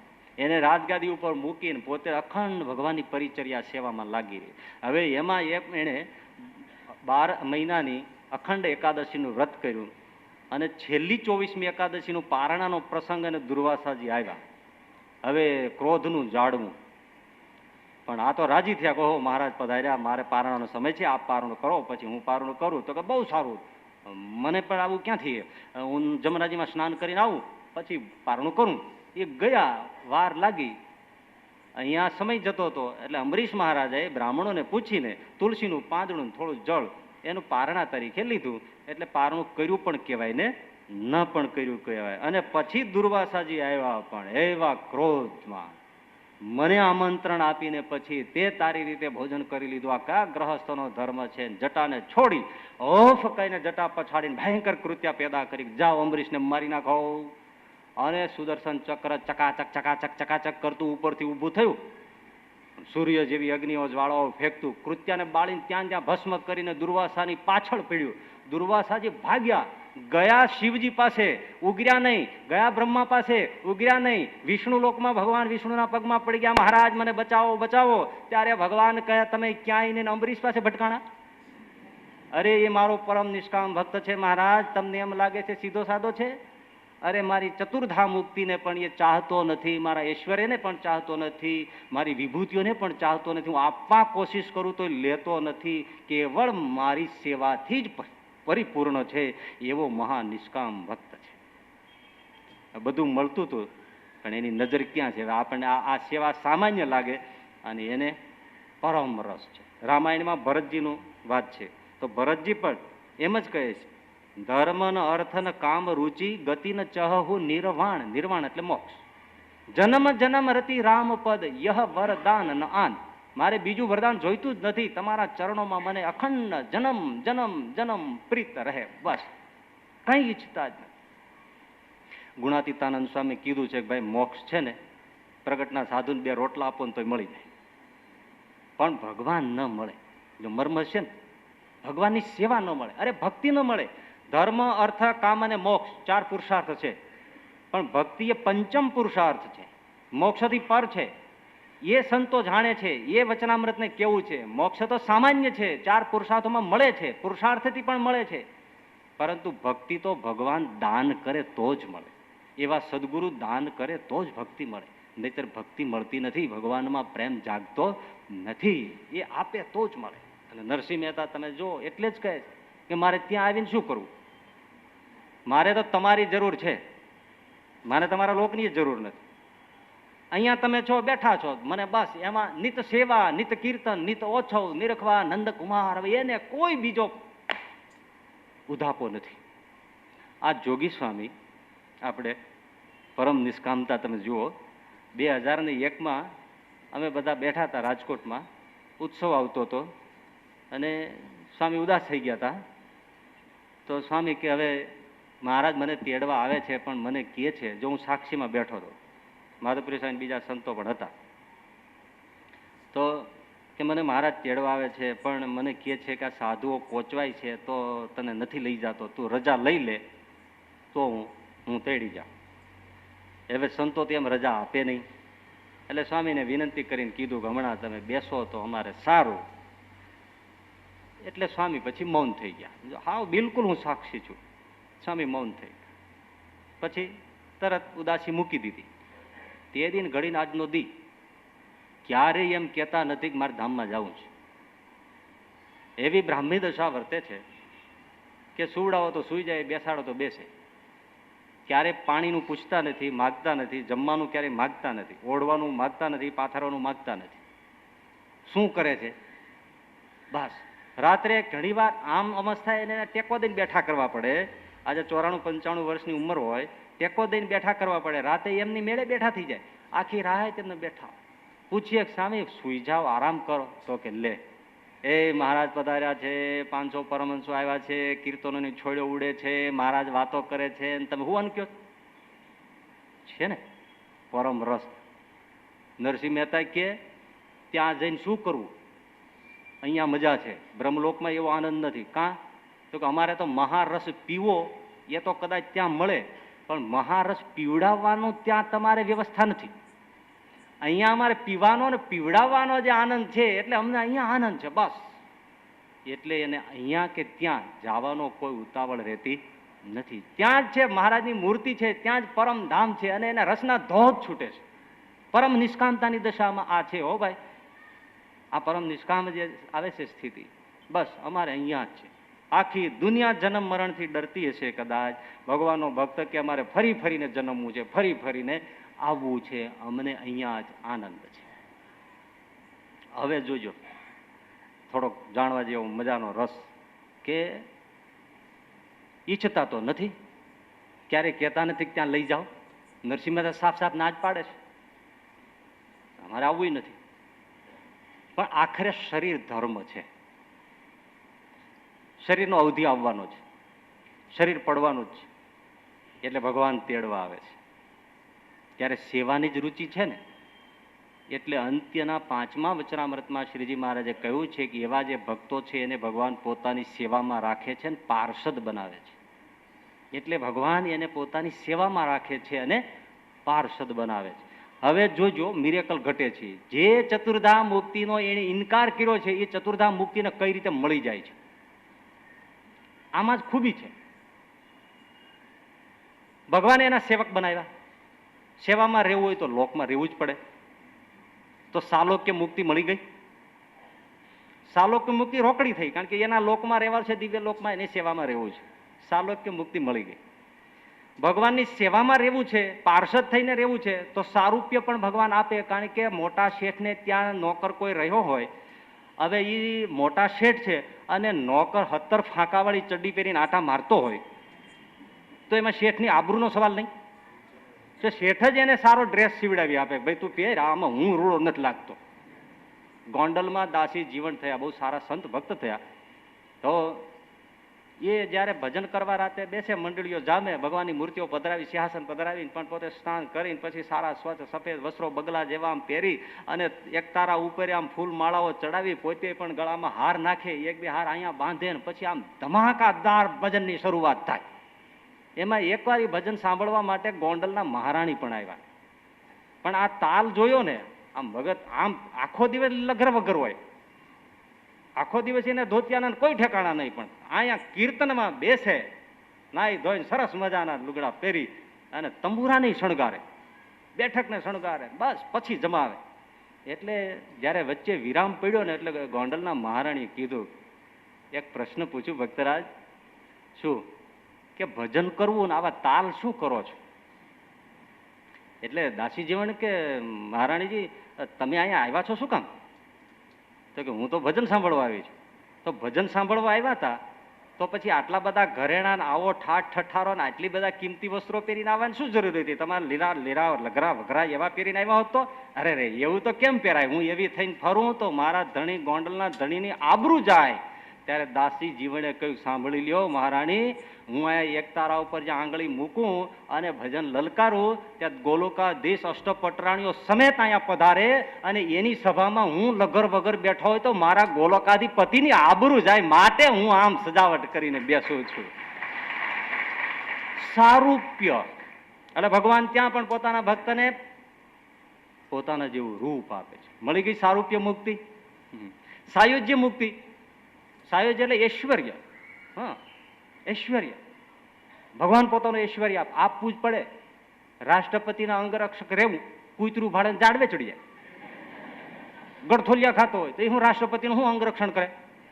એમ ભગવાને આવાને પાર્ષદ બનાવ્યો હોય તો પછી પાર્ષદ હવે એના જેવો જોઈએ ને, એટલે ભગવાન એનું સંપૂર્ણ ઐશ્વર્યમાં આરોપિત કરે છે. અચાનક ભગવાનને ક્યાંય જવાનું થાય, આ તો એક કલ્પના. તો એ ગોપાળાન સ્વામી કહેતા ને હું એકલો બ્રહ્માંડ ચલાવી દઉં, તો મુંજાશોલી ઐશ્વર્ય આપે છે, બલાત્કારે આપે છે, પોતાનો સેવક છે. સાયુજ્ય મુક્તિ મળી ગઈ.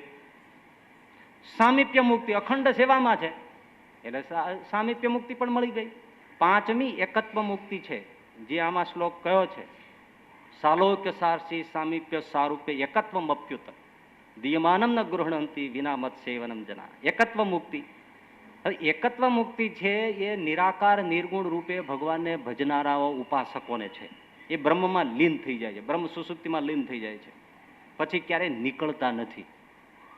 તો એવી એકત્વ મુક્તિ આમને પણ મળે. હા, સારંગપુરના 11મા વચનામૃતમાં શ્રીજી મહારાજે કહ્યું કે લક્ષ્મીજી ક્યારેક હેતે કરીને ભગવાનના સ્વરૂપમાં લીન થઈ જાય છે અને ક્યારેક નોખા રહ્યા થકા ભગવાનની સેવામાં રહે છે. એમ એવા જે પરમ નિષ્કામ ભક્ત છે ક્યારેક ભગવાનના સ્વરૂપમાં લીન થઈ જાય છે અને ક્યારેક નોખા મૂર્તિમાન રહ્યા થકા ભગવાનની સેવામાં રહે છે. એકત્વ મુક્તિ પણ મળી. અને પાછી કેટલી પરમ સ્વતંત્ર. સામીપ્ય મુક્તિ એકાદી ઈચ્છી હોય ને તો કદાચ મળી જાય, પણ આ એકત્વ મુક્તિ આવી રસલીનતાની એ તો મળે જ નહીં. એટલે ભગવાનની એક જ ઈચ્છા કરવાથી ચતુર્ધા મુક્તિ, એના બધા ઐશ્વર્યો, એની તમામ વિભૂતિઓ એ ભક્તને મળી જાય છે. પણ એકાદી મુક્તિની ઈચ્છા કરી તો મુક્તિ તો મળી જાય, પણ બીજું કેટલું જતું રહે. અને ખાસ કરીને પુરુષોત્તમની મૂર્તિનો મહાસ્વાદ ચૂકી જાય, એ ન આવે. રાજાને ઘણી રાણીઓ હોય, હવે એમાં એકાદ રાણી એવી હોય કે જે રાજાની સેવા જ ઈચ્છતી હોય, તો રાજા પોતાની પાસે જ રાખે, એને વધારે સાચવે. અને રાજવૈભવ ભોગ તો બધા મળવાના છે. ઉલટાનો રાજા નગરમાંથી લાવીને બીજા નગરમાંથી લાવીને એને આપે કે વાપરો, આ તમારા માટે જ છે. પણ એવી કોઈ રાણી હોય કે જેને રાજ સમૃદ્ધિનો જ મોહ હોય, સમૃદ્ધિનો જ મોહ હોય, તો રાજા એ જાણી જાય કે આને કઈ મારી હારે કઈ લેવા દેવા નથી. હવે લાવ્યા છે પરણીને તો ભલે રહી, એટલે ભોગ સમૃદ્ધિ બધી મળે પણ રાજાનું સામીપ્ય એ રાણીને મળે નહીં. એમ ભગવાનની જ ઈચ્છા કરે તો ચતુર્ધા મુક્તિ તો એની દાસી છે. ધન્ય વૃંદાવન, ધન્ય લીલા, ધન્ય વ્રજના વાસી રે, મહા અષ્ટસિદ્ધિ આંગણીએ ઊભી મુક્તિ છે જેની દાસી રે. ભૂતળ ભક્તિ પદાર્થ મોટું બ્રહ્મલોકમાં નાય. એક ભગવાનને ઈચ્છે તો સઘળું પ્રાપ્ત થાય છે. ભગવાન થકી કંઈ ઈચ્છે તો ભગવાન છૂટી જાય છે. આપણે ધામમાં જવું છે એમ કહીએ છીએ, ધામમાં કદાચ જઈએ પણ ભગવાન છૂટી જાય એવું બને. એટલે મહારાજે કીધું કાચપ હોય તો એકાંતિક ભક્તોનો સંગ કરીને એ કાચપને ટાળે. હવે એકાંતિક ભક્તો શું સમજાવીને કાચપ ટાળે? એક વાત, એકાંતિક સંત હોય તે સમજાવે, જેને આ સમજાવ્યું હોય છે તો કે ભાઈ જો ત્યાગ, તપ, વૈરાગ્ય, સ્વધર્મ એ બધા સાધનો છે. હવે તમે એમાં જ જો વધારે રુચિ અને દ્રઢતા રાખશો અને ભગવાનની મૂર્તિમાં જોડાવાનો અભ્યાસ ઓછો હશે તો ભગવાનનો આશ્રય છે ને આ બધા સાધનો કર્યા છે તો મોક્ષ તો મળશે, પણ ભગવાનની મૂર્તિનો મહારસ સ્વાદ નહીં મળે. માટે સાધનો અવશ્ય કરો, પણ ભગવાનની મૂર્તિને માં જોડાવાનો અભ્યાસ ખાસ કરો. ભગવાનની મૂર્તિનું ચિંતન કરો, એના અંગ ઉપાંગને સ્મર્યા કરો, એમાં હેત થાય એવું કરો. બાહ્ય ઉપચારોથી ભગવાનની પૂજા કર્યા રાખો, ભગવાનને પુષ્પહાર, ચંદન એ વગેરે કરીને મન રાખીને ભગવાનને સ્નેહ કરો. એ ન હોય તો માનસ પૂજા કરીને ભગવાનને ભેટો, ભગવાનને આલિંગન આપો, ભગવાનને ચંદન ચર્ચો, ભગવાનની પૂજા કરો, મૂર્તિમાં રસ અને મૂર્તિમાં ભક્તિની વિનાશ પેદા થાય એવું કરો ને મનમાં ગાંઠ વાળો કે આ ભગવાનની આવી રીતની સેવા પરિચર્યા અને રસ સિવાય મારે કંઈ જોઈતું નથી, તો ભગવાનની મૂર્તિને પ્રતાપે બધું જ મળશે, ચિંતામણી છે. આ કચાશ ન રહે એ કચાશને ટાળવાનો અભ્યાસ સત્સંગમાં ધારી વિચારીને રોજ દિન પ્રતિદિન કરવો પડે. ભગુજી જ્યારે ઘવાયા હતા માંડવધારના તકરારિયા ખેતરમાં, તો શ્રીજી મહારાજ એની પાસે બેઠા. કીધું, ભગુજી શું ઈચ્છા છે? અરે મહારાજ, મારે તો અહીંયા પણ તમારી સેવામાં રહેવું છે અને તમારા લોકમાં લઈ જાઓ તો ત્યાં પણ તમારી સેવામાં રહેવું છે ને. સેવા જ જોઈએ, સેવાને જ ઈચ્છે, બીજું કશું ઈચ્છતો નથી. અહીંયા રાખો તો અહીં મારે તમારી સેવા કરવી છે અને ત્યાં લઈ જાઓ તો ત્યાં મારે સેવા કરવાની છે. સેવાની ગ્રંથિ, મૂર્તિની ગ્રંથિ, ભક્તિનો રસ, એ સિવાય બીજું કંઈ ઈચ્છે નહીં. હા, ચતુર્ધામ મુક્તિ સાથે ભગુજી જેવાઓને કોઈ વિરોધ નથી, પરમ નિષ્કામ ભક્તોને વિરોધ નથી, પરંતુ મત સેવનમ વિના જનાહા નેચ્છન્તિ. ભગવાનની સેવા ન મળતી હોય અને મુક્તિ મળતી હોય એવી મુક્તિ જોતી નથી. સેવા મળતી હોય અને ચતુર્ધાયમાં મદદરૂપ થતી હોય તો એને કોઈ વાંધો નથી. સેવા ચૂકી જતી હોય, ભગવાન છૂટી જતા હોય અને ચતુર્ધામ મુક્તિ હોય મળતી હોય તો એ જોતું નથી. ભગવાનની મૂર્તિ, સેવા અને ભક્તિ એ એને પ્રધાન છે. છેલ્લો એક પ્રશ્ન છે કે ભાઈ ત્યાં સેવા શું છે? અહીંયા તો સેવા સમજાય છે, અહીં ભગવાનની પરિચર્યા કરો, મંદિર સાફ કરો, ફૂલહાર કરો, ચંદન ચડાવો, આ બધી પરિચર્યા છે. અક્ષરધામમાં સેવા શું છે? ત્યાં ભેળા થઈને શું વાસણ સાફ કરવાના છે? ત્યાં રસોડું છે, પ્રાઇમર છે, પંપ મારવાના છે, ગેસના ચૂલા છે, અહીં થાળ છે, કઈ શું છે? એવું તો છે. સેવા શું છે? સેવા એટલે સેવનમ. તમને વૈદો એમ કહે ને કે ભાઈ તમે લોહ ભસ્મનું સેવન કરજો, હે, તો લોહ ભસ્મનું સેવન આપણે પાન કરીએ ને, એમ ભગવાનની મૂર્તિ સામે જોઈ રહીએ ભક્ત ભગવાનની મૂર્તિનું સેવન કરે છે, રસ પીએ છે, દૂધ પીવે ને એમ જે સેવન કરવું એ ભગવાનની મૂર્તિનું સેવન કરવું એ સેવા છે. બસ એને રસ છે, એ જ સેવન છે. અક્ષરધામમાં આ સેવન છે. બીજું પણ એક સેવન છે. હા, આ અહીંયા જેમ છે ને એમ જ છે. હવે જો શ્રીજી મહારાજ બોલ્યા ન હોય ને તો આપણે શંકા જાય, પણ અંત્યના 22મા વચનામૃતમાં શ્રીજી મહારાજ કહે કે એવા જે ભગવાનના ભક્તો છે એ દેહને અંતે ભગવાનના ધામમાં પછી જેવો અવકાશ મળે તેવો આકાર ધારણ કરીને ભગવાનની સેવા કરે છે. લ્યો બોલો, એટલે ભગવાનને માટે પોતે જ મુગટ રૂપે થઈને ભગવાન માથે બેસે. હા, આવી રીતે સેવા છે. કોઈ મુક્ત છે એ હાર થઈને ભગવાનના ગળામાં શોભી જાય, કોઈ કુંડળ થઈ જાય, કોઈ કુંડળોમાં નંગ થઈ જાય, કોઈ કડા થઈ જાય, હા, કોઈ નુપુર થઈ જાય, કોઈ ચાખડીઓ થઈ જાય. આવી રીતે મુક્તો પોતે જ આ બધા પદાર્થોનું ધારણ રૂપ કરી અને ભગવાનની મૂર્તિનો સ્વાદ લે છે. અર્થાત ભગવાન એને પોતે પોતાના સ્વરૂપનો સ્વાદ આપે છે. ક્યારે? એક જ ભગવાનને ઈચ્છા હોય ત્યારે. જો ભગવાન સિવાય બીજું કંઈ ઈચ્છું હોય તો આ રસ છૂટી જાય છે. એટલે પહેલા સકામ થવું, સકામમાંથી નીકળીને નિષ્કામ થવું, એટલે કે મોક્ષનો જ લક્ષ્ય બાંધવો, બસ ત્યાં પહોંચવું છે, બીજું કાંઈ કરવું જ નથી. એ કર્યા પછી ભગવાનનો વધારે રસ આવે ને સત્સંગથી સમજણ આવે એટલે પછી મોક્ષને મૂકી દે અને પરમ નિષ્કામ થઈ જાય. એની જ્યાં ઈચ્છા હોય ત્યાં આપણે કંઈ નથી, આપણે તો ભગવાન જોઈએ. એ જ્યાં હોય ત્યાં આપણને બરાબર છે, બાકી આપણને આમાં કાંઈ ખબર પડે નહીં. એ મૂર્તિ સિવાય બીજો કોઈ રસ જોઈતો નથી. એટલે ભગવાન આપણને એવો સમજણ આપે, એવી સૂઝ આપે, એવું બળ આપે અને એ માર્ગે ચાલવાની આપણને ભગવાન એવી તાકાત આપે કે સકામતામાંથી નિષ્કામતા, નિષ્કામતામાંથી પરમ નિષ્કામતામાં જઈએ અને ભગવાનની મૂર્તિના સુખે સુખિયા થઈએ એવું આપણામાં લક્ષ્યમાં સાધ્ય આવી જાય એવી ભગવાન આપણી પ્રાર્થના સાંભળે એવી પ્રાર્થના સાથે વિરમું છું. સહજાનંદ સ્વામી મહારાજ.